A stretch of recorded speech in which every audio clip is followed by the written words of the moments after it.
A mighty fortress is our God, a bulwark never failing, our helper he amid the flood of mortal ills prevailing. For still our ancient foe doth seek to work us woe. His craft and power are great, and armed with cruel hate.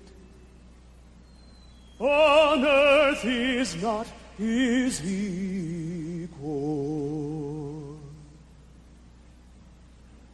Did we in our own strength confide, our striving would be losing. Were not the right man on our side, the man of God's own choosing. Dost ask who that may be? Christ Jesus, it is he, Lord Sabaoth his name, from age to age the same. And he must win the battle. And though this world with devils filled should threaten to undo us, we will not fear, for God hath willed his truth to triumph through us. The prince of darkness grim, we tremble not for him. His rage we can endure, for lo, his doom is sure. One little word shall fail him. That word above all earthly powers, no thanks to them abideth. The Spirit and the gifts are ours, through him who with us sideth. Let goods and kindred go, this mortal life also, a body they may kill. God's truth abideth still. His kingdom is forever. His kingdom is forever and ever.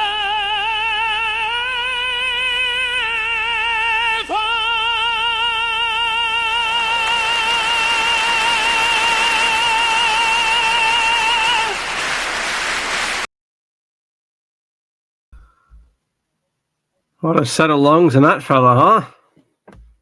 Well, he got his voice lessons in, you can tell that much.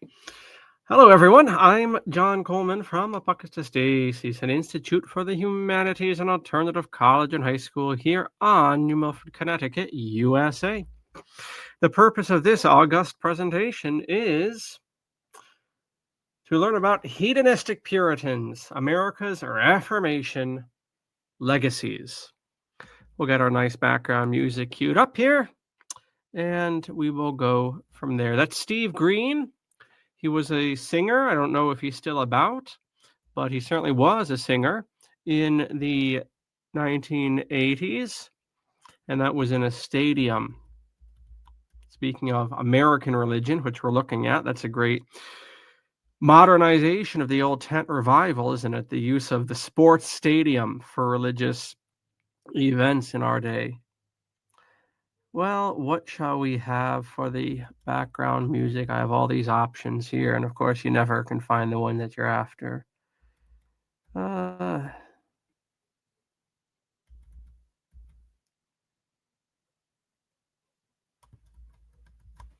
we go. Turn it down a bit. There we go. So here we are. Indeed, we're looking at Hedonistic Puritans. Let's get the camera cracked up here and we'll be right as rain. I happen to be recording this on the 2nd of November, and that's not for nothing. This is in the Latin calendar All Souls Day, somewhat muted because it is a Sunday. So the Mass for All Souls takes precedent today. In fact, in the present books, it's mandated, even though it be a Sunday. However, the office for the day is of the 31st Sunday per anno. So typically when saints' days or similar commemorations like All Souls fall on a Sunday, there's either complete ignorance of them or a muting of them in favor of the theme of the resurrection, which predominates on all Sundays of the year. But what on earth does that have to do with this presentation? Well, I want to begin with piety. With piety, we're looking at this concept. I'm certainly been looking at this concept. It's not what you rich call prayers, as the old song says, the old Dominic Bean song says, McAlpine's Fusiliers. Not what you rich call prayers. Piety does not mean what you think it means. It does not mean going to church a lot, or going to mosque a lot, or saying your Torah and making your bar mitzvah and being religious, and your grandma saying her rosary at night or going to her Bible study. No, no, no. That is not primarily what piety is. I'm going somewhere with this, mind you. Piety, first and foremost, is a connection with ancestors. That is how it has historically been understood. Only on that ground can the proper spiritual understanding of piety truly fit into place. I also happen to be recording this, if it is the 2nd of November, within the octave of Reformation Day, which is a Protestant commemoration of that event on All Hallows Eve. And I have all sorts of illustrations while we make our way along. And so some people think about Rome a lot. There were some ticklish news stories last year to this effect, that the average man thinks about Rome many, many times a day, dozens of times, more so than hanky-panky even. Well, I think about Rome a lot, but what I think about more, personally speaking, is the Reformation. I'm constantly thinking about the 16th century Reformation and the events and the effects of that. And evidently, most people don't think about this event, if they could even place this event at all within a historical chronology. So I hope I have some interesting insights, particularly as regards American culture and the outworkings of the Reformation. And I sat my blessed behind down last night and wrote up this big ass outline. So as you can see, we have a lot to get into, and so we shall. All right. So we'll just start at the beginning. I trust this is all appearing as I wish it to. Okay, alhamdulillah. And I hope that regardless of whatever religious affiliation you have or do not have, that this will be interesting. Hedonistic Puritans, America's Reformation Legacies. This is not, as I will reiterate, this is not an apologetic presentation. I don't have a dog in the fight. except for a few caveats, which I suppose will be discovered as we go along here. But this is primarily a historical and sociological and cultural analysis, and so I trust it will have a wide appeal beyond those who are just interested in religious topics. All right, so from the top here, we had the intro card, so to speak, the fellow with the snakes. There we go. I think he's here as well. Hey, there we go.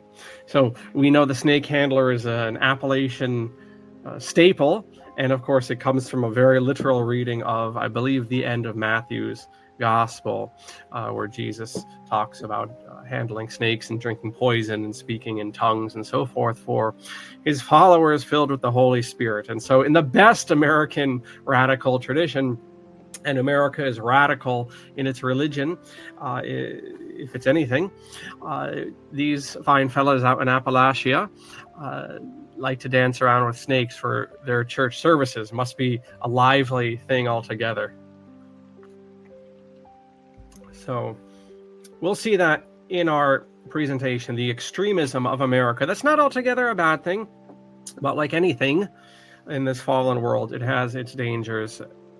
So you will get eccentricities like this. This fella seems to have all his fingers and fingertips, and you can't say that for all the snake handlers. But that's our intro card, and once again, the opening song was, of course, Martin Luther's excellent hymn, A Mighty Fortress is Our God, of course, originally composed in the German language, sung by Steve Green. This, of course, is an illustration of the Dominican, or rather the Augustinian friar, Martin Luther, as he posts his famous 95 Theses on the door of the Wittenberg Church in Germany on October 31st, 1517.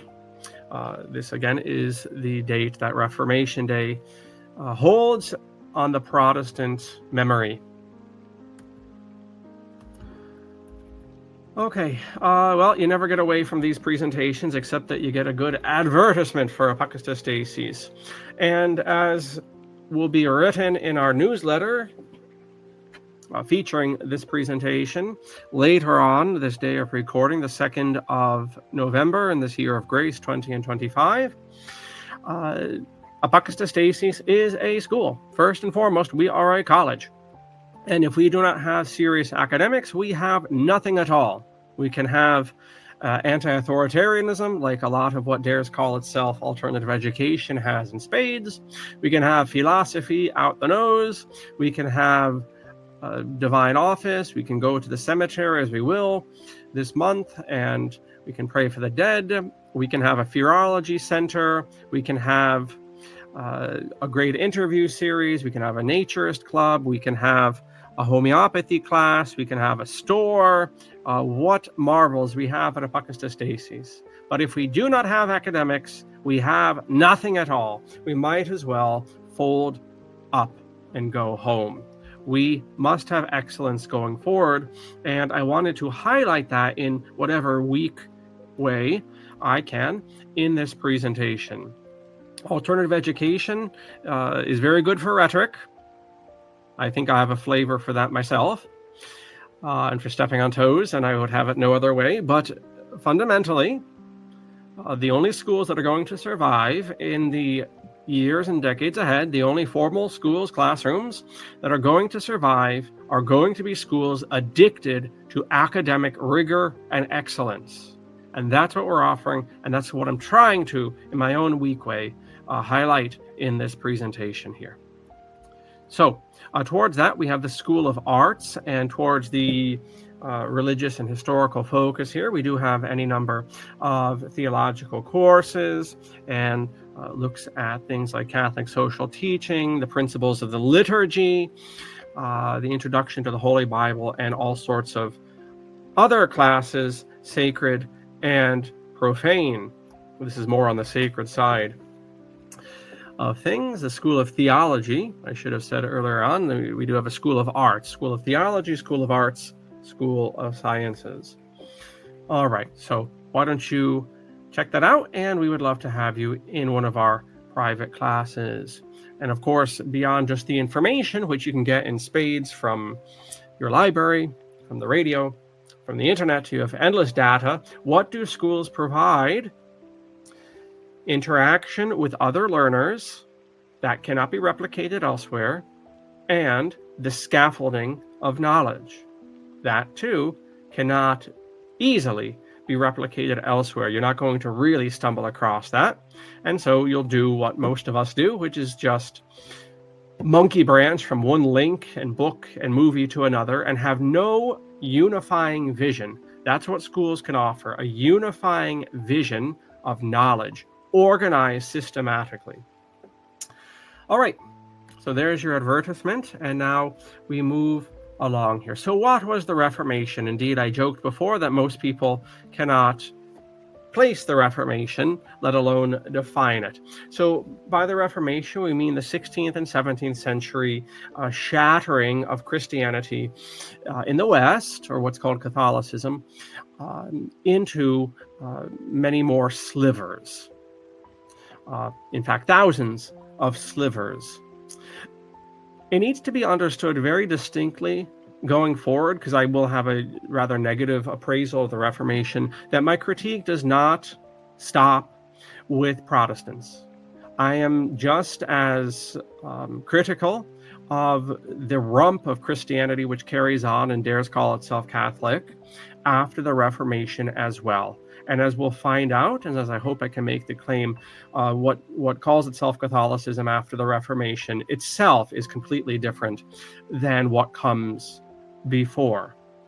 Part of this has to do with the dynamic of history, that you're living in history and you cannot repeat the past, much less can you stop the past. So time is going to happen, changes are going to happen. But part of this too is the consciousness which ought to obtain that the Reformation severely mutated Catholicism as much. Maybe it's not given to Catholicism now or in the subsequent 500 years since the Reformation. Maybe it's not given to quite the eccentricities visually that Protestantism, especially American Protestantism, highlights,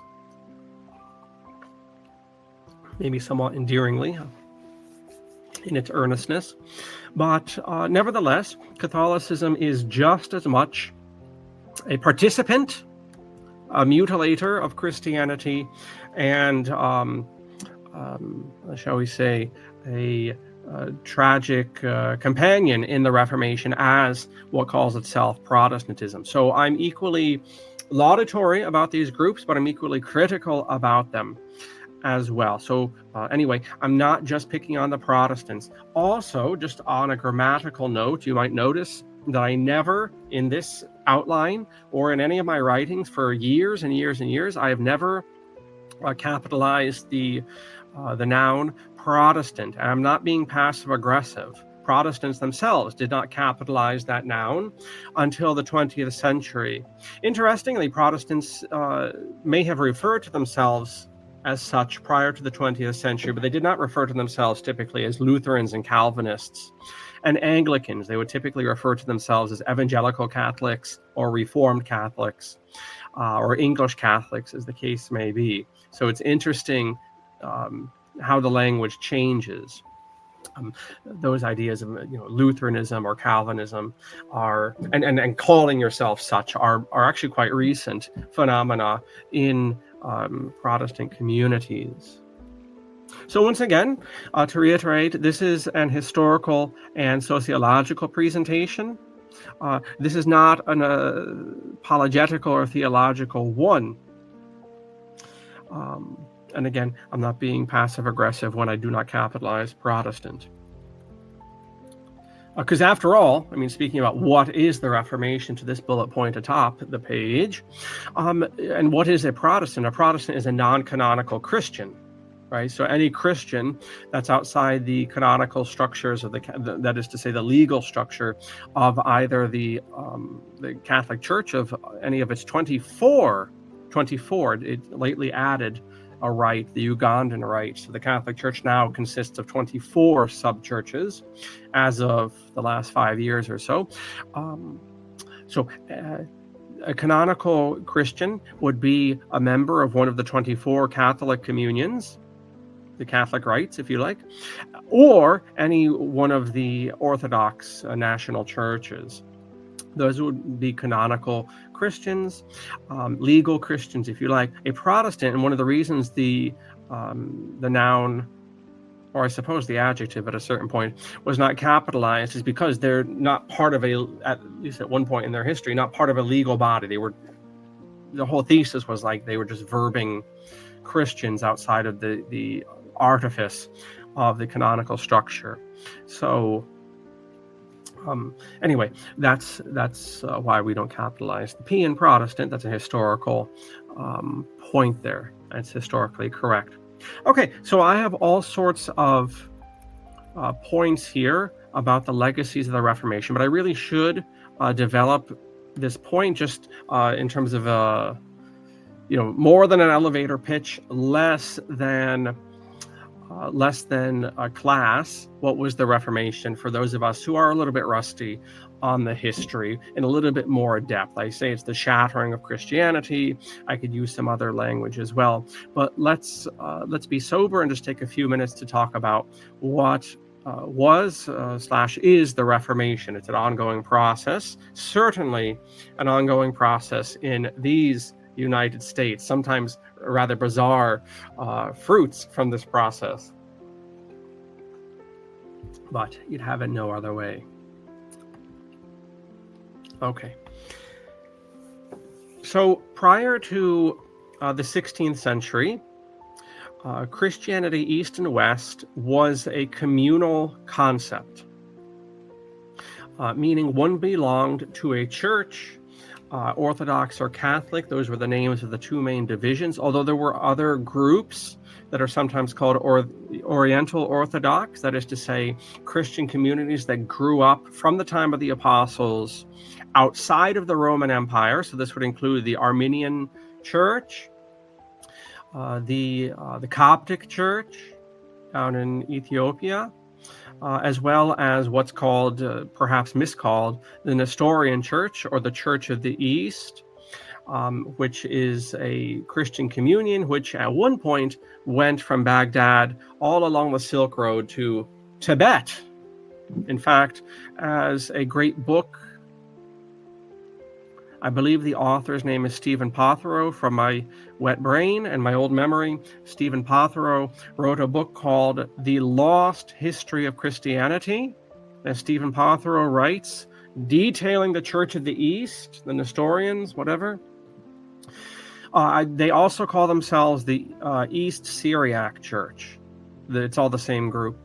And more than a group, it was a massive wing of the Church of Christ in the first millennium. As Stephen Pothero writes in that book, the largest Christian city in the world in the 7th century was Merv, which was in Kazakhstan. Think about that for a second. We don't think of Christianity existing outside of the Mediterranean basin, really, in the first millennium. And yet, not only did it exist outside of the Roman footprint, but actually it was bigger and had bishops and dioceses, like I say, all the way to Tibet. It's a wild idea. But getting back to the question, what is the Reformation? Well, to understand that, you have to understand what comes before it. So that would mean largely a very sacramental understanding of faith, a participant, as you would be as a Christian, in a larger community, subject to a visible hierarchy, with visible governance. Pre-Reformation Christians believed in the 4 marks of the church in a very specific way. So whether it's Catholic or Orthodox, or Nestorian or Armenian or Coptic, whatever the case. And often, not to get too into the weeds, but the Armenians, the Nestorians, and the Copts are sometimes grouped as what are called Oriental Orthodox, which are different than Eastern Orthodox. Howsoever, what all of these pre-Reformation Christians and Christianities held about the church is that it was one in governance. Obviously, as a historical fact, I just listed in the broadest sense already 3 communions, and really something like 6 or 7 prior to the Reformation. Of course, they were all the true church. Again, we're not going to adjudicate on that point, but the point is they did all believe that the church ought to have a visible unity of government externally. That's going to be very different from post-Reformation Christianities, where the church becomes this invisible ideal. And I just wanted to point that out, by the way, here, because I wanted to add some things.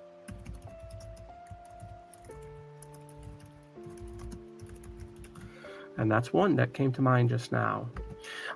So that means you have a bishop, there's a canon law, you can read the canon law and know when you have to fast, what days you can fast, what days you can feast on, when you have to go to church, the parts of the divine office that you have to sing, when you get baptized, whatever the case may be. This was the one, the holy, the Catholic and the apostolic don't quite press on us, although I will say in that Catholic adjective is something that changes a lot after the Reformation. I don't mean Catholic in the capital C corporate sense that we might associate with the word now, but a Catholic in the sense of a universal religion. A spiritual system which applies to the Chinaman eating his doggy, the Indian in his teepee, the Hottentot with his opium, the pagan New York City stock jobber, whatever the case may be. This vision of Christianity, that there is, at least ideally, a day that will come where, as we sing every week in Philippians in the Liturgy of the Hours, every knee will bow to Jesus, and this will be a historical reality, and that there is this universal vision of life that somehow fits into the Christ story. This is a much broader concept, I think, by the high medieval period than it endures subsequently in Western Christianity. With the shattering of Christianity at the Reformation, something Luther could never have envisioned. I think he's often made to be more of a whipping boy than is justified. Calvin, well, we'll get to Calvin. I'm far more sympathetic to the likes of Martin Luther than I am to this fella, which is Jean Calvin or John Calvin. But as I say, I'll hold my fire for the moment. But Luther certainly would be horrified, and was horrified. We know this because he wrote a great deal that we still have extant at the shattering of Christianity along sectarian lines. But because of that shattering, intentional or otherwise, the vision, the unified vision of Christianity, that every single human being, saint or sinner, Christian or non-Christian, human or animal or plant or mineral, that everything fits into this divine symphonia, this divine single snapshot. This is shattered at the time of the Reformation, both by the communion which calls itself Catholic and the communion which calls itself Protestant. It takes 2 or 10,000 to tango, and once again, I am not blaming only the Protestants for the Reformation. Incidentally, as I say, this is not an apologetical presentation, and my interest in this presentation is not theological. However, if I can occasionally tip my hat, I do think it is a political tragedy that the church was shattered at the Reformation. And the reason is religion provides, in my estimation, the strongest protection against the state and the tendency of the state to monopolize all aspects of life. Religion, in general, and I would say Latin Catholicism in particular, because of its canonical and legal organization, is a fearsome foe to the secular state and to the civil power. And anything that can check and annoy and counter that tendency is going to be a friend of me. That could be Hinduism, that could be Islam, Christianity of any number of various sects. whatever. That's my politics. I think that power should be devolved as much as possible, and religion is consistently the best way to do that. And the reason this is true, and the reason I can assert this as a truth, is that civil states have historically, going back to the ancient world, invested tremendous amounts of capital, human, as we say, and material and monetary, into breaking up religions. And that's going to play a role into what happens at the Reformation. But in any case, if I'm negative about the Reformation, it's not, in terms of this presentation, primarily theological. Neither is it apologetical, but it's more to the mat, shall we say. It's more of a political or real or physical, tangible aspect. I'm not saying there isn't, there aren't worthy discussions apologetically about the Reformation or who's right, but that's not what I'm doing here. And if you detect a certain negative tone about the Reformation, and particularly about John Calvin, it has to do with the political ramifications and the social and indeed the personal ramifications of these men's way of thinking. And again, I could just as soon talk about Catholic sectarians. And perhaps I shall. Okay. So,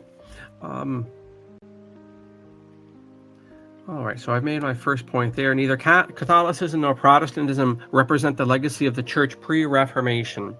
Okay, whatever, you live in history. That's a whole thing. I will in the future present on that aspect, because I think a lot of Christians in particular, if you want to get apologetical, completely lose this aspect.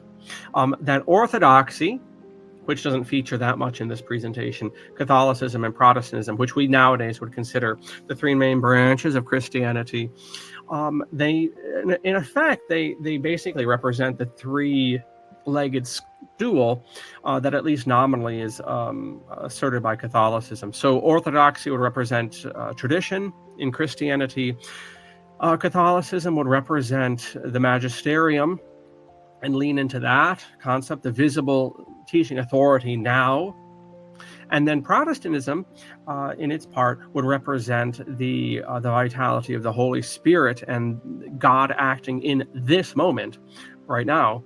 And interestingly, we could say that it's almost like I don't have my what do you say, salad dressing. I don't have my salad dressing here, although we are coming to lunch. But salad dressing will break up if it's with oil. Oil and vinegar or whatever, it will separate. In a sense, pre-Reformation and certainly first millennium Christianity represents the integration of these three aspects: the obligation to tradition, the obligation to the teaching magisterium, and the obligation to the vitality of the Holy Spirit in the life of the church and in the life of the individual Christian. And as time goes along in the 11th century with the Orthodox Catholic schism, and then at the Reformation with the Protestant Catholic schism, it's like that salad dressing bottle of scripture, if you want scripture, tradition, magisterium, or vitality, tradition, magisterium, kind of breaks apart into those three groups already mentioned. But okay, whatever. We live in history, and we can revisit this temporal aspect in the future. All right. Of course, when you're looking at European history, you're not only looking at Christians. There's still so-called pagan communities on the margins, and somewhat sublimated into Christianity. I won't attack the question of how pagan, quote unquote, Catholicism is, but there is a truth. I will assert this for the moment, and then you can blow up the comments and ask me to explain myself at another presentation. But there is a sense that Catholicism and Orthodoxy, or Nicene Christianity, is pagan. There is a sense to that, but it's not in the way that the History Channel or the Zeitgeist movies or the New Age dude on the block presents it. Yes, there is a sense that Catholicism, Orthodoxy are, this amalgamation or this integration of aspects of the pagan classical world, but not in the way the world, capital W, asserts it. And I'm going to reference different articles here, including my article, Psychologies, Not Religions, on Catholicism and Protestantism as Mental Types. And if you're interested in that concept, we can I'll read this in a future presentation. But to understand that question of what the Reformation is on this Reformation Day, I should probably just flip these. I keep kicking the image to this dude with the rosary. I want this image. But what is the Reformation?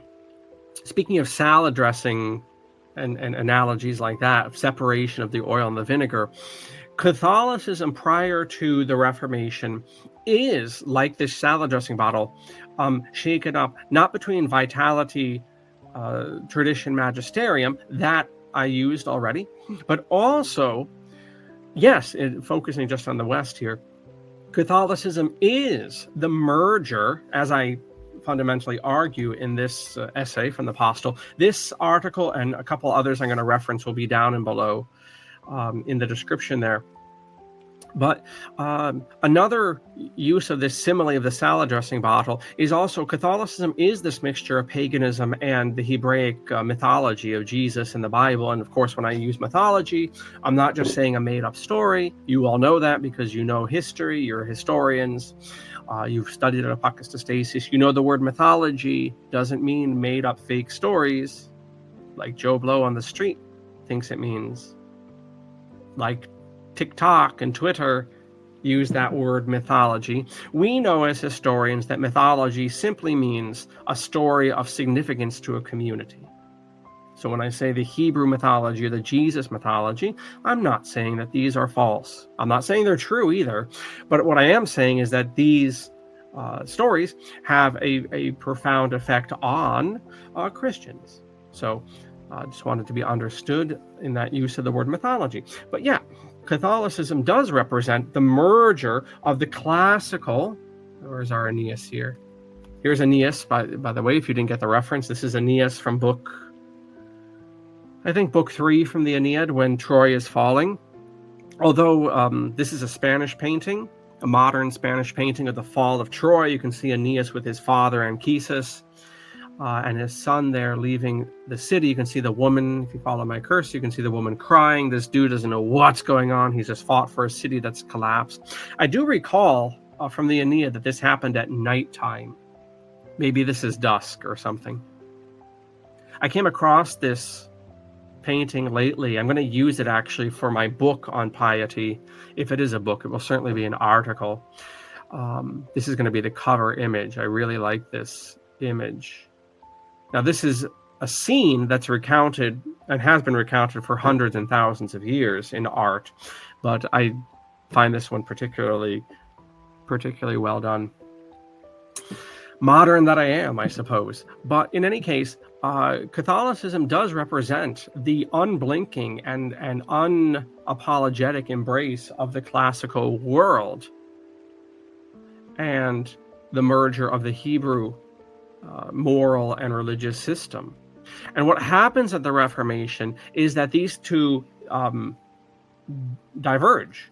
And what you get with Protestantism is that Hebraic black and white strain. And that's going to have a lot of ramifications when we get to American culture. Because American Christianity, even though it may nominally be Catholic or Orthodox or Protestant, or for that matter, I must make this point now, every American is a Protestant. Every single American is a Protestant. I don't care if you're an atheist. Again, I'm speaking psychologically. This is not a religious presentation, not a theological presentation. This is a psychological presentation of American culture. And it must be understood, as we plod along here, that every single American, I do not care if you're a Sufi Muslim in Dearborn, Michigan, if you're a Spanish Mexican Catholic on in above the Rio Grande, whatever the case may be. I don't care if you're a Presbyterian. I don't care if you're an atheist, Zoroastrian, Rastafarian. You're living in America. You are a Protestant. In particular, you are a Calvinist. And I am a Calvinist. All Americans are Calvinist Protestants. So I'm just setting that up. I'll revisit that point as we move along here. Okay, so getting back to our plot here, our outline.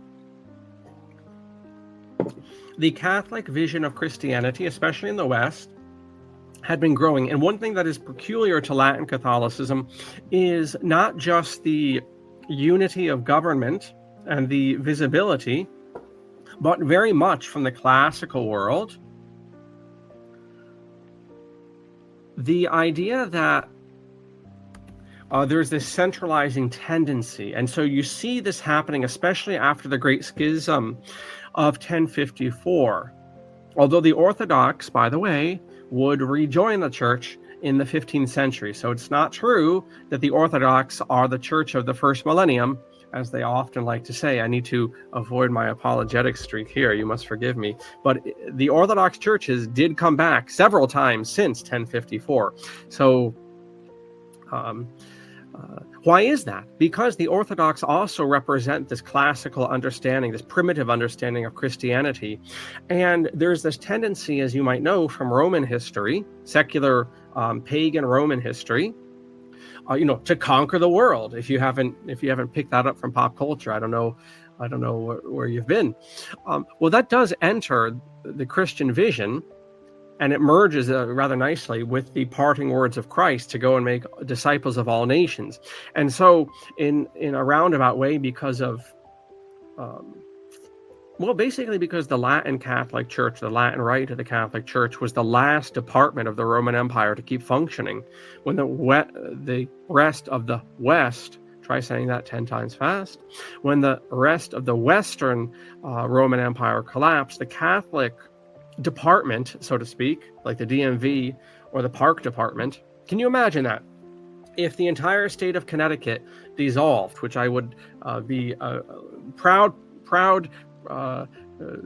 recipient of that news. I just had to pay an ungodly amount of money to the goddamn DMV department, who haven't seen a penny. They haven't wanted to milk from the working class in this state. But in any case, I would not be sad to see them go. But can you imagine if the whole state of Connecticut stopped functioning? The postal service, the roads, the schools, the taxes, the police system, everything went away. The flags went away, whatever, all the mythology went away. But the DMV, to my chagrin, kept plodding along for 1,000 years after the rest of the organization ceased to exist. That's basically what the Catholic Church is in the Western Empire. Now, in the Eastern Roman Empire, of course, that continues up until the 15th century with Byzantium. Because the Western Catholic rite kind of carries on by itself, what ends up happening is that the Pope kind of becomes an emperor, and the powers of the Western Patriarch just keep growing exponentially. Yes, that brings us right to an on-ramp to the point I was building up to, which is you don't just have Christians in Western Europe. You have pagans, yes, but you also have Jews, and you have occultists, and you have groups that have, shall we say, an axe to grind with the ruling order. And for 1,000 years, the Jews and the occultists had tried to break up the church and the state, which were allied. They were not the same thing. The church had its sphere and the state had its sphere, but one was wearing the pants in the relationship, and that was the church, through things like interdicts and excommunications and so forth. The church was able to control the state. Now, what is any state at the end of the day? Going back to the caveman, what is a state? What is a government? A government is nothing else but a merchant protection racket. Everything else is disguised political mythology. I'm going to say that again because that will become very important after the Reformation. Because after the Reformation, the unified church is going to be smashed. And all that will remain is the state. And so there is nothing to stop the continued growth of the commercial interest. The Jews, for various reasons, are very materialistic. On one point, for instance, having to do with usury, the Jews are able to control the world because in the medieval times, the Christians and the Muslims actually took their prohibitions on usury or interest very seriously. You know how modern Christians, all they care about is sex? Medieval or ancient Christians didn't really care about that stuff so much. That was a minor concern. And the reason you can tell this is in the sermons that we have and the catechisms and so forth. They don't really spend that much time on sexual ethics like the modern Christians do. I mean, try talking to a modern 501c3 corporate whore Christian for more than 5 minutes before they don't talk about transvestites, buggery, or homosexuals, porno. Who knows what goes on in these people's heads? Based off of their words, some pretty dark stuff. But ancient and medieval Christians, they were obsessed not about sex, they were obsessed about economics. And they took that seriously, as did the Muslims, that you could not only could you not charge interest on a loan, you could not own non-productive property. You know, like private property, you know, like the yard that you're not allowed to walk through? You know, maybe you've not had this. This has happened to me multiple times in my life where you've had to sleep somewhere for the night. And you can't find a spot because it's someone's front yard or a park or some private property. None of that existed. Private property doesn't exist in land in the medieval age because the Christians had a very expansive view about usury. Usury was not even just material or financial interest on a loan. It was any benefit of wealth passively, basically. Like if you were not hoeing the soil and using it, you did not own it. So you had the concept, a true concept of the commons in the medieval age. The Jews hated this. The present world that we live in is a Jewish world. It's a world of graft. It's a world of usury. It's a world of a total exploitation, a world of advertisements. Maybe even in this, depending on the video platform you're accessing this by, you've had to endure advertisements. It's a world of greasy coins. That's the world of the Jew. And that's another discussion for another presentation, why that group of people behave this way. But so they do. And for 1,000 years, these individuals and occultists and other peoples on the margins had tried to break the alliance of altar and throne. And they had tried for 1,000 years with heresies like Arianism, heresies like, Catharism, Gnosticism. All of these were Jewish attempts to break the church and the state. And what happened is they would try to attack both of these things, the altar and throne, as it's sometimes called, and they would be swatted down with both powers coming down upon them.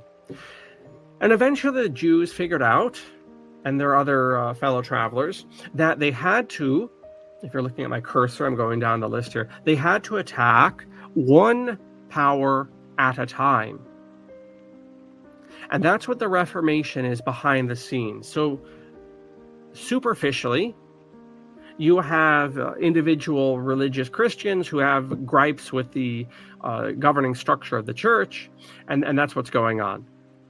Behind the scenes, you have who's backing not just the reformers, but the princes that back the reformers. This is not the time to digress into late medieval finances, early modern finances, but the point is all of the princes, more or less, were heavily in debt to the Jews. The Jews have no compunction, then or now, about exploiting the people that are around them. You can call this relationship parasitic, and you wouldn't be too far off the mark. This is why they keep getting, every single time going back to the ancient world, why these people are constantly kicked out of the countries they infest, because they always exploit the addictions of the people with liquor, with whoring. They always exploit the monetary situation with usury. I can tell you, I mean, I'm spinning off here, but it's a point, right? Almost all the liquor stores here in this town are owned by Jews. The porno, we know in America, the website Pornhub, this is not a secret, is the biggest pornography website. It's owned by a rabbi. We can go on and on. There's something about these people that they know how to use and manipulate the people that they live amongst. And that was the case in the Reformation. The princes who back the Catholic and the Protestant powers are heavily indebted to the Jewish moneylenders, and they're stuck. I mean, as the book of Proverbs says, I think chapter 22, the borrower is the slave of the lender. So the princes are, for hundreds of years by this point, are total slaves to the Jews whom they have had to borrow money from. They can't borrow money from the Christians because the Christians don't lend money at interest. So the Christians, to begin with, aren't interested in lending money. They're not into banking. So the princes in the Western Europe have to turn to the Jews. So they're already in hock to these people. And it is these moneylenders who are behind the princes who back the Reformation, Catholic or Protestant. It needs to be understood distinctly that after the Reformation, every government is free, quote unquote, of Rome. There are still powers like the French or the Spanish or the Italian city-states that are still nominally Catholic, but that came at the cost of concordats, where the Pope had to agree to not have any power in France or Spain or the Italian city-states. In other words, or the Low Countries. In other words, there is no Catholic Church after the Reformation. It's all smoke and mirrors, right? When France, I mean, when I did the traditional Catholic nonsense all those years, you would always hear this. France is the eldest daughter of the Church. France was never any such thing. France told the Pope to piss off as soon as the Lutherans and the Calvinists did. In fact, France very nearly, actually, France goes through like 100 years where it seesaws between being Calvinist officially and Catholic. I mean, France has probably more so than Germany, less of a claim on being Catholic. But anyway, the point is, when it comes to the Reformation, there are powers that have no religious interest whatsoever. Okay, moving along. And by the way, William Thomas Walsh, who is buried in Cheshire, Connecticut, which is not that far from here, he was also one of the authors I used to come across a lot in my traditional Catholic errand. I didn't ever realize he taught in Reading. No. He taught in, Roxbury, which is very close to me right now. Roxbury, Connecticut, but he's buried in Cheshire, and his books were all over the bookstore. And if you're interested in that whole idea of the Jews being behind the Protestants, he gets into that in his book on Philip II. Anyway, this precipitates the Reformation, speaking broadly now, precipitates the 30 Years' War. The conclusion of this is a ridiculous agreement called Huius Rex, Huius Religio. Who is your king will now be what your religion is. A totally indicative idea of faith in the modern period. It's a totally cynical understanding of faith. A medieval mind could not possibly grasp Huius Rex, Huius Religio. That is a nakedly cynical way to decide a problem, which is you have Catholics living in Protestant territories and vice versa, as opposed to actually caring about, well, what's the truth of the matter?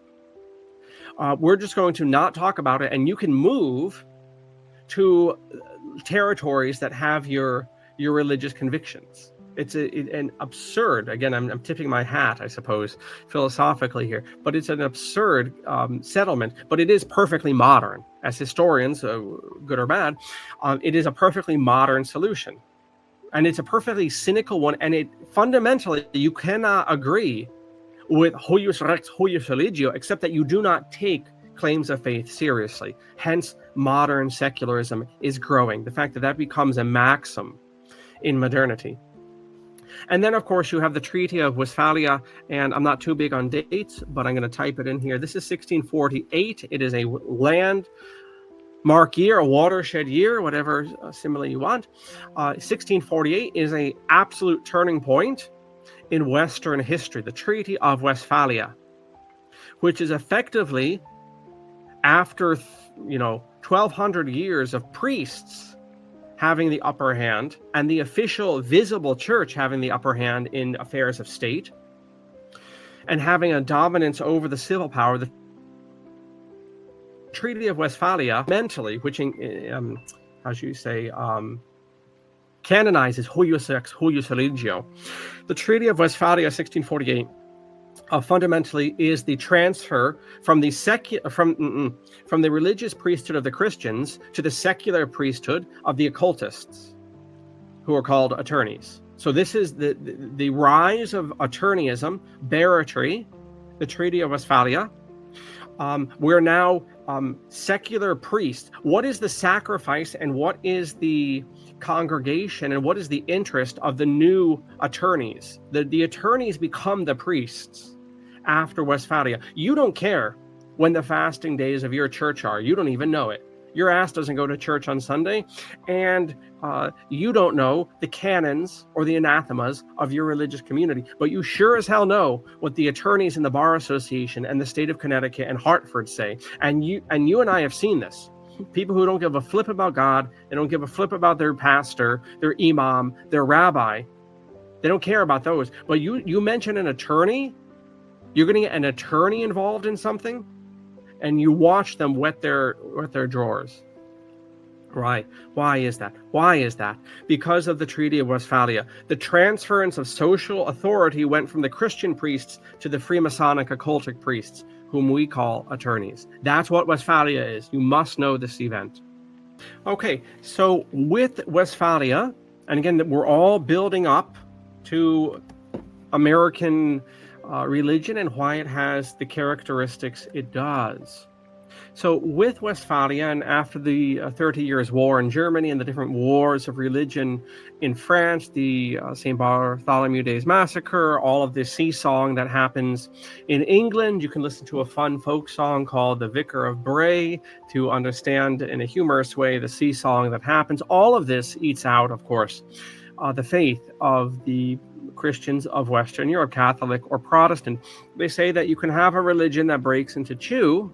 The sociologists say this, and the historians. If a religion breaks into two, and there are two factions, they actually strengthen each other because the peculiarities of each inspire their devotees. But if you have more than two within a single religion, like the Sunni and the Shia, if it breaks up beyond that, it actually begins to undermine the claims of the religion. And that happens with Christianity in the West, that begins breaking into tens and dozens of sects, the Zwinglians and Lutherans and Calvinists and Anglicans and Jansenists and so forth and so forth.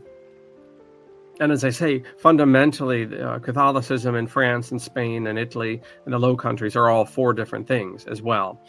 Nominally, they acknowledge the Pope, but they're all doing their own thing as well. So none of this is very good, which is why, incidentally, you get to the 18th century and Christianity is dead. I mean, fundamentally, Catholic or Protestant, people are so burned out by the Reformation by the 18th century. It's a moribund thing. Truly, it is a moribund thing. It's not until you have different Catholic and Protestant revivals that revivify and reanimate various types of Christianity in the West in the 19th and 20th centuries. But Christianity by the 18th century is dead as a doornail in terms of a mass movement. It completely shot its bolt. And so with the church broken and with the church nationalized, and that is the church Catholic or Protestant, whether it's the Lutherans in Norway and German states, or the Catholics in their France and Germany, or the the Anglicans in England, the churches have all been cut down several pegs, and now the secular, civil, commercial power is on the ascendancy. All the better for, shall we say, the moneylenders to dominate, which is exactly what they and their attorneys do. They become, once again, the new priestcraft.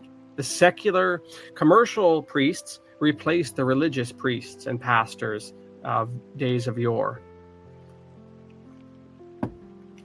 Now,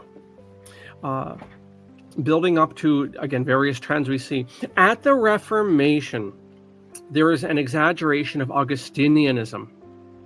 And so, after all, Martin Luther is an Augustinian friar. I didn't realize that the Augustinians were one of the mendicants of the 13th century, along with the Dominicans and the Franciscans. I assumed they had some connection to St. Augustine historically, but that was not the case. They're actually they're contemporary with these high medieval orders. Anyway, in historical St. Augustine's writings, especially against Pelagius in the 4th century, Augustine has to, emphasize original sin. Pelagius was a British monk. He was interested in this idea of guilt and Christ being the savior, and what would happen if one didn't commit sins, like a child maybe, and what if they died, and could they go to heaven too? And of course, Augustine, who was bound to the New Testament and the idea of Christ being the universal savior, has to come up with some way to explain this. How can Christ be the universal savior? Well, does someone who never committed a sin, do they need a savior? I mean, these are kind of the ideas Pelagius was playing around with. And it's Augustine who really, I don't say he invents, but he certainly develops the idea of original sin. Well, in Calvinism, as far as Protestantism is concerned, or in Jansenism, which is a Catholic version of Calvinism, basically, the Port Saint-Esprit in northern France, which was the headquarters, so to speak, or the locus of the Jansenist movement. Cornelius Jansen being the promoter, I suppose, of a certain Calvinistic or predestinarian, and also like formal Calvinism and like Lutheranism, all of these represent, Catholic or Protestant after the Reformation, there is an I would argue, an exaggeration of Augustinian depravity. And so, obviously, you also know that during the Reformation, the topic of grace was a major focus. And so, Augustine, who in his day in the 4th century had to emphasize original sin, Jean Calvin in particular, whom I must say is one of the extremely few people in history I have a visceral dislike for. I try to be as level-headed as I can, but I simply do not have any time for his sort of personality. The lawyer, the cat. There's no doubt that John Calvin, as we say in English, Sean Calvin, was a cat sort of personality. A lawyer. I believe he was a lawyer by training, if I'm not mistaken. A certain personality type I have very little tolerance for. In any case, I'll behave myself. Calvin, in particular, more so even than Luther. This poor guy with the rosary. I can never. I don't really want to be showing him. I wanted to show him in the context. I'm going to move the rosary guy over here with Aeneas. Where's Aeneas? I don't even know where Aeneas. I think Aeneas is here. There we go. This is what I was trying to build up to yesterday or earlier here. So, this is the pagan understanding of piety, a devotion to your ancestors and your tribe and city, and then from that builds religious piety. Of course, modern 501c3 corporate whore Christians have no idea of the foundation of piety, the classical foundation. All they think it is religious devotion, which is why Western Christianity continues to lose adherents, because they don't have a rich soil culturally to anchor their beliefs in. But we'll return to that. The point is, Luther to a certain extent, and Calvin in a much greater extent, emphasized the depravity of mankind and the fallenness of creation after Adam and Eve.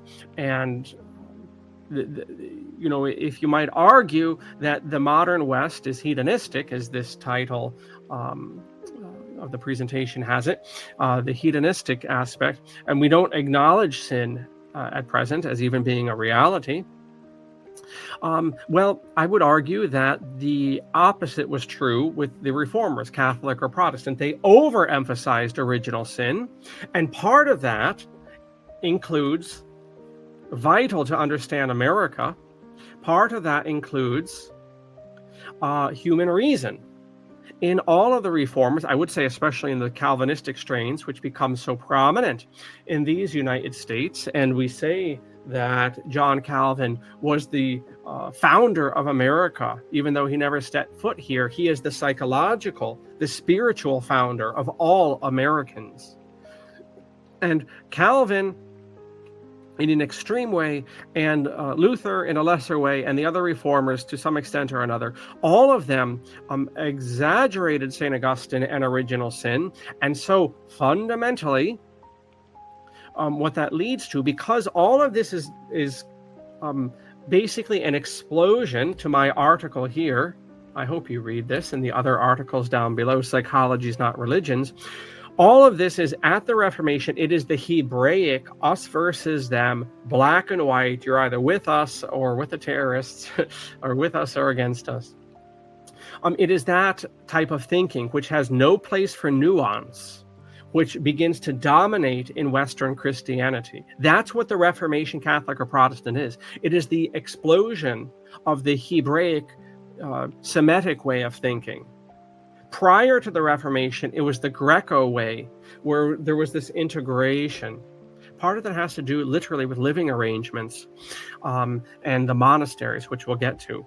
But there is inherently set up a false dichotomy between faith and reason, here laid out with the cross and the microscope. This which we have to live with now, and have lived with certainly for the past 200 years, this idea that there is a tension and a conflict between claims of natural science and claims of theology. This is the result of pitting these two things against each other at the Reformation, because reason makes, secular reason makes no claims to faith, right? It's full of experimentalism, observation, discourse, dialogue, publication, debate, whatever. None of those things, really fit post-Reformation Christian theology, which is focused Semitically only on revelation. Prior to the Reformation, there was a great allowance to the natural, which I say, I'm using the word pagan. I don't mean that in a pejorative sense, but there was this understanding, as it was in primitive Christianity, of the Holy Spirit working with the pagans. And you can find people like Justin Martyr, one of the early Christian apologists, talking about the seminalis ratio, or the seed of the word. St. Justin says, at least prior to the incarnation, human reason was our closest aid to God. That's why Dante Alighieri in the Divine Comedy, and from the high medieval pre-Reformation period, has Virgil, human reason, leading Dante through hell and purgatory. Because human reason can bring us to the feet of God. It can bring us to the gates of heaven. It can't bring us through it, but it can bring us there. That's the classical primitive Christian understanding.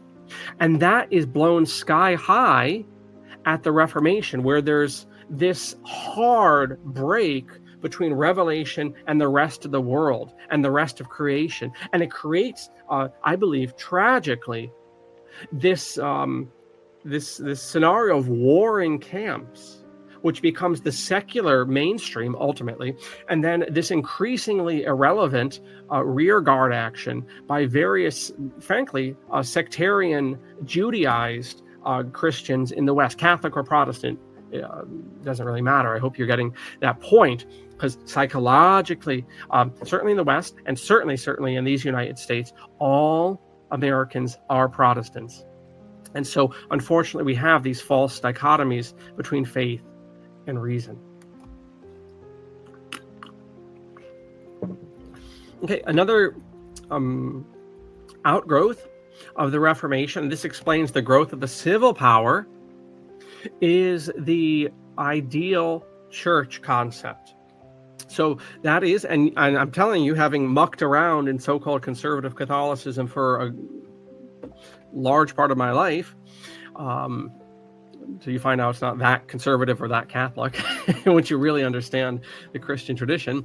But in any case, you'll find that this is just as present, although it's much more muted in Catholicism, it's just as shot through, is the ideal church concept. The idea that the church is this first millennium or first century perfect church that I can align with, and I can ignore my actual religious leaders, my priest on the corner, my pastor, my bishop, my elder. I can ignore them whenever I believe that they're out of step with what I have imagined real Platonic world of forms Christianity to be. This, of course, is deadly and has proved itself so in the past 500 years. Because the state is not this ideal reality. It has a very concrete reality. And so you have, right, I mean, are you seeing this? There's nothing to check the state after the Reformation, right? So Christianity becomes this debating society. It becomes this ideal church, and then hence the endless splits within Western Christianities, whilst the state, organized along Freemasonic Jewish lines, is continually amalgamating more and more power externally, because it has nothing to slow it down anymore, right? Getting back to, where did the Reformation come from? It came from the Jews and the money power and the occultists, who wanted this world that we see, a world of total commerce, legality, and fiction, by torpedoing the visible external unified church into 1,000 sects pissing on each other. There was nothing to hold up the continued growth of the state, and largely, that has to do with the fact that the church becomes this ideal church that I can constantly appeal to, that never existed on this earth. It just exists in this perfect Platonic world in my mind. Okay, all of this, again, funnels into American religion. We'll get there. We'll get to how we get to our fella here, or these silly, these silly illustrations.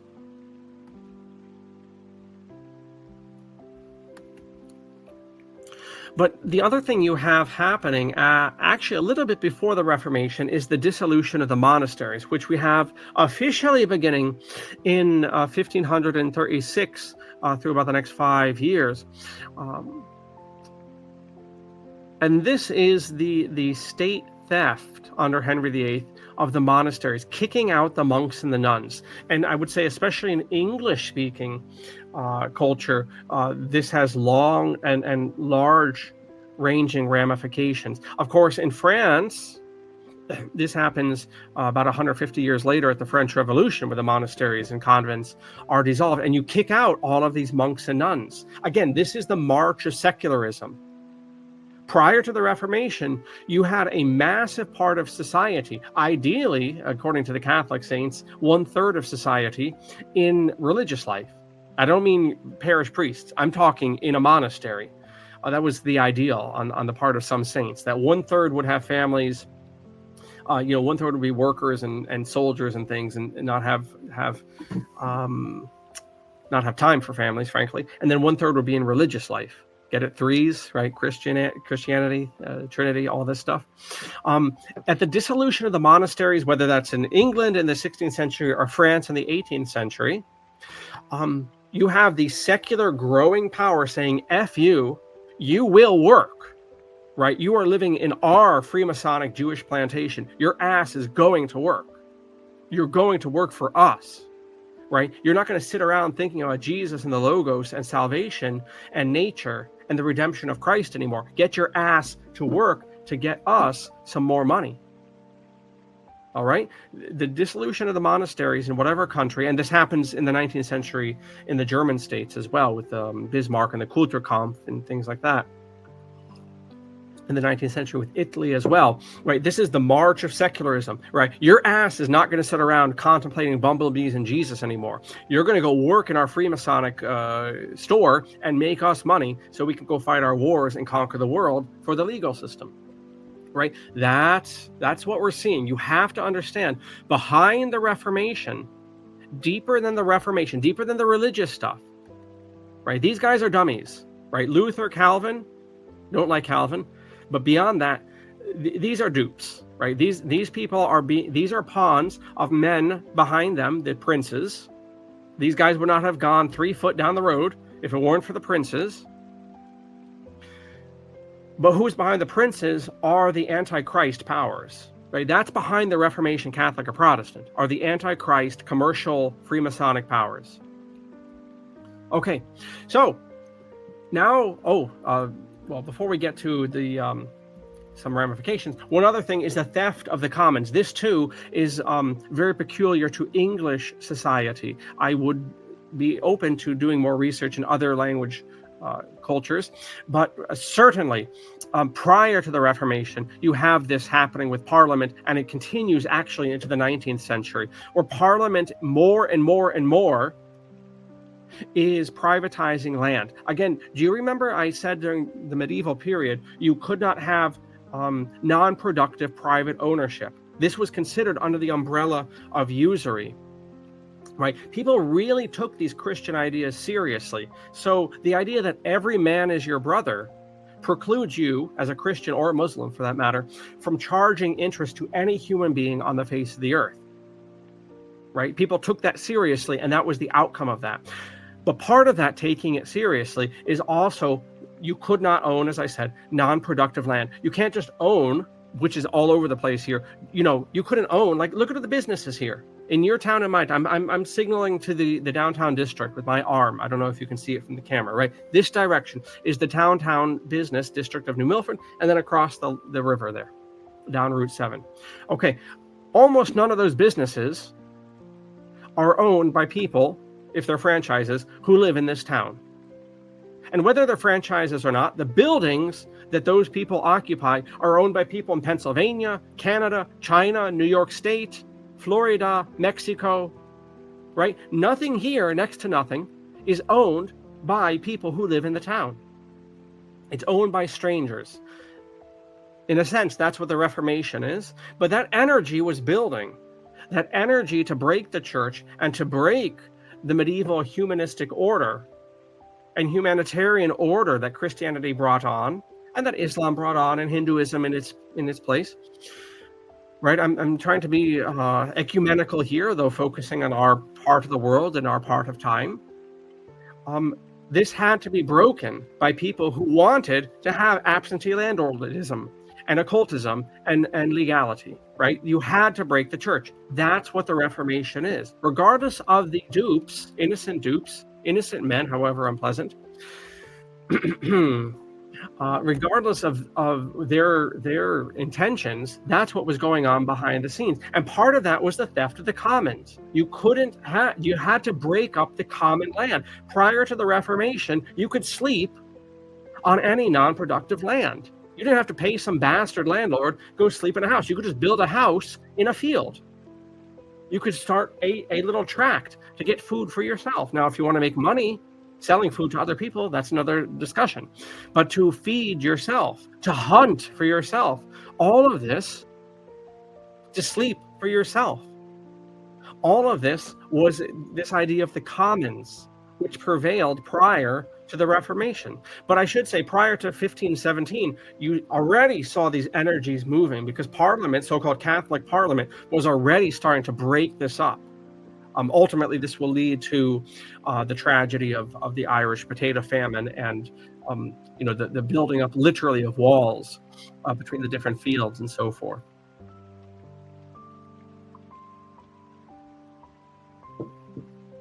Okay, so what's the result of all of this? We're moving towards America. You have to plug all of this stuff in to American religion. One of the results of this, having broken up the monasteries, having dumped souls, beautiful souls, energetic souls, having dumped monastic souls into society, having given them no recourse whatsoever to religious life, and having no visible church. Well, guess what? You know what comes from that? Is now the state, first of all, has inherited all of the problems of the churches and of the monasteries. Feeding the poor, clothing the poor, educating, which it was somewhat interested in terms of brain washing or mind control. Okay, fair enough. We won't even use that language. In terms of steering the public, whatever. There was a long debate probably for about 200 years in the 17 and 1800s, right? Who gets to control education? But the point is, all of the social problems, all moral problems now become civil commercial problems. To use stuff that's in the news now: abortion, contraception, transsexuality, homosexuality, drug use, alcohol use, what else? Immigration, things that would be completely unimaginable in a medieval or ancient context that the state would have any concern about. Now, all of a sudden, because there is no more church to appeal to, even the pagans had their churches, had their religious structures to appeal to. After Westphalia and after the Reformation, now all of this is dumped. All of these moral issues are dumped onto the lap of the civil state. And that's why old people, look at, I'm going to point now in another direction you can't really see. I'm going to point up here. There's an old folks home. I had relations in that home. It's very poorly managed. Did you notice that? Why does the state have no time of day for the homeless, so-called, the poor, the dead? Are we going to digress right now into how the civil state treats the dead who have no family to bury them? Have you noticed the inhumanity in all of this? Right? Because you're using a civil commercial structure to adjudicate morality. That's one of the results of the Reformation. Almost all of the domestic discussions we have a moral aspect to them. And yet, the civil state is a commercial state. It has no business talking about morality. I said earlier that Catholicism is pagan, but not in the way the History Channel tells you. Well, guess what? The liberals are right, or the left, which is a separate group altogether. The left is right. The left is right. The left is correct. When they say the state has no business legislating morality, they are correct. I'm going to say it again. The left is correct when it says the state has no business legislating the morality of homosexuality or homosexual acts or abortion or immigration or the elderly or the dead. They are correct, but for the wrong reasons, much like the History Channel. Right? You're correct for the wrong reasons. We can get into where the left might be coming from in that statement, but for the purposes of this presentation, the state is not competent to adjudicate on moral matters. The church is, and its living magisterium is. The reason the state is incompetent to adjudicate on these very sensitive, intimate matters is because the state is only ever concerned about commercial regulation. The state has always been, as I said, from the time of the cavemen, a merchant protection racket. That is all it is. As this one of the sayings goes, the state is a merchant protection racket. Everything else is political ideology masked as propaganda. And that's the reality. And so look now to American politics. Many right now, as of this 2nd of November, 2025, this year of grace, allegedly the food stamps have been cut off for the hobos and the bums in America. No judgment in that language. I like the old-fashioned language. You got stuck with me. Okay, the bums can't get their food stamps. Okay, that is a moral issue, and yet you have barristers and peanut counters adjudicating on a very sensitive issue, which actually is much more appropriate for the church. And in fact, in a roundabout way, maybe the church will have that, have that problem to deal with once again. We'll find out, at least in this country. We'll find out. Maybe the church will find, it's doing a lot more of this stuff as the state gets so commercial. It literally has no time of day. It's been playing around with these things for a while. But abortion, mechanical abortion, killing the baby in the womb, that's another perfect example.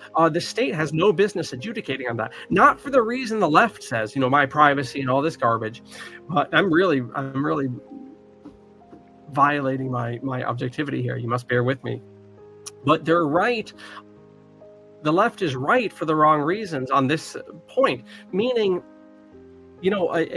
these are very intimate things. Why do you have accountants and attorneys who are completely geared in their sphere of life towards the commercial? Why and what on earth do they have any insight into mechanical abortion? And this is also, the so-called Christians, and I would say the heroes fighting mechanical abortion, where they've also stepped into a pile of mess because they haven't realized this either. So they've expended, I believe, and wasted a huge amount of energy trying to fight abortion, quote unquote, through commercial tools, through legal tools, through the state.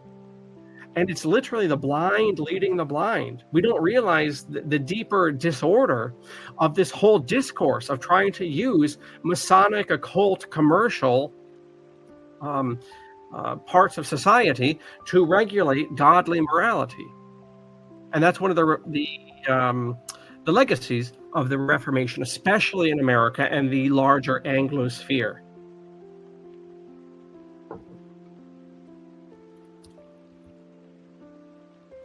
Okay, so moving along here. And this is just an introduction, a mild introduction of 1 hour and 27 minutes. So let's take a look here. There's a lot to get into here, and I did not think I would take nearly this long, although I probably suspected it deep down in my belly. This is going to be part 1 of 2. I don't want to rush things. We're about to come to America, right? Oh, say, can you see? We've been building up here, right? I've been alluding to America. I've been telling you all this will feed into America to understand all this for America. We're about to really start plugging in historical American things. But I have been going on for an hour and a half. It is time for me to eat. I think I have another hour and a half to properly deal with the remainder of this presentation. And I've given you plenty of material, I should hope, to get into here. So these are just setting the stage. So this is going to be part 1 of our Reformation Day meditation, Hedonistic Puritans, Americans' Reformation Legacies. When we come back for part 2, we will get into the different groups and so forth. So that way I don't have to batter on. I don't know how people can do some of these presentations for 3, 4, 7 hours, 8 hours. People go on about politics and the occult and movies and whatever. I cannot do that.